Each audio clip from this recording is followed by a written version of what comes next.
आपने मुझे राजस्थान जन विश्वास विधेयक पर बोलने का मौका दिया। सबसे बड़ी चीज कि 11 बिल है, 11 का नाम अगर कोई बिना देखे बता दे तो मैं मान जाऊंगा।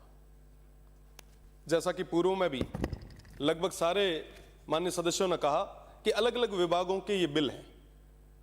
कम से कम जिन विभाग के बिलों पे चर्चा हो उनके माननीय मंत्री अगर सदन में मौजूद होंगे तो निश्चित रूप से उस पे विचार, उस पे चर्चा जो है वो आसानी से की जा सकती।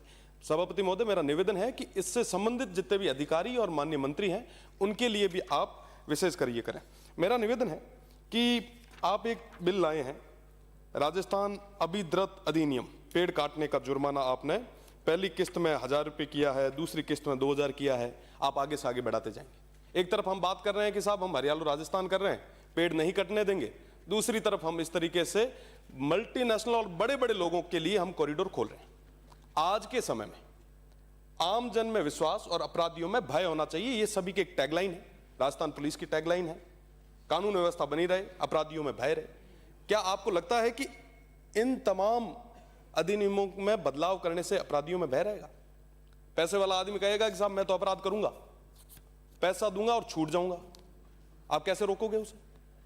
आज के समय में अगर कोई अपराध करता है तो उसे यह मालूम होना चाहिए कि उसके घर के आगे कोई पुलिस की गाड़ी आएगी और उसको उठा के ले जाएगी, जेल में बंद करेगी। सीधे रूप से कोई भी हो अपराधी। आज के समय में इन तमाम विषयों पे, पहले के समय में साहब किसी के घर के आगे पुलिस की गाड़ी आना बड़ी चीज होती थी। और इससे क्या होगा साहब, आम व्यक्ति जो है ना साहब, निचले तबके का, उसके ऊपर आप भार डालेंगे। आपने कर दिया साहब जुर्माना बढ़ा दिया, मवेशियों को चराने वाले पे आपने 25,000 डाल दिया कि साहब जुर्माना दोगे आप। 25,000 रुपए जो है वो कहां से देगा साहब?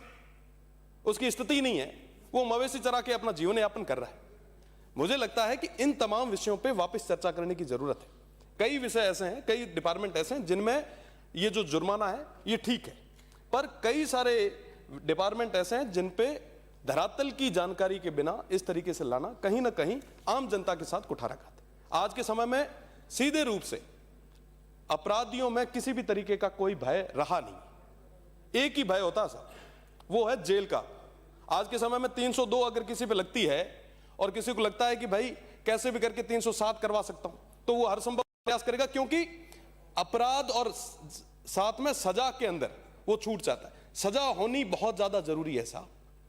आज के समय में हम गल्फ कंट्रीज को देखते हैं, उनके कानून बड़े मजबूत हैं, सख्त हैं, जिसकी वजह से अपराधों पे वो पूरे तरीके से कंट्रोल करके बैठे।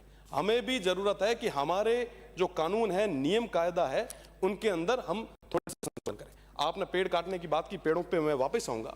आपने खेजड़ी के कानून की भी बात की थी। मुझे लगता है कि आप उस वादे को याद रखेंगे, इसी सदन के अंदर आप वही कानून को ले आएंगे।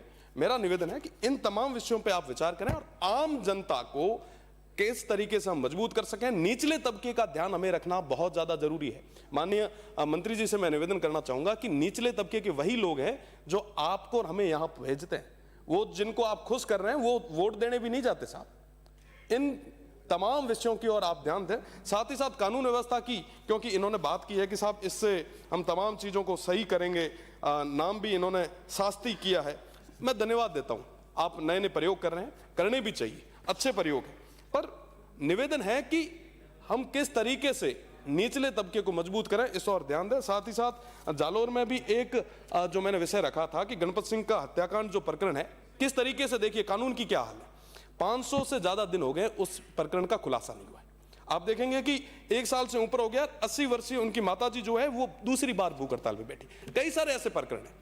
आम जन में विश्वास की जरूरत है, अपराधियों में भय की जरूरत है। यह तब हो पाएगा जब आप हम सब मिलकर एकजुट होकर काम करेंगे। मेरा निवेदन है कि इस पे एक बार वापस विचार किया जाए और जनता के जो हित में हो उस और कदम बढ़ाया जाए।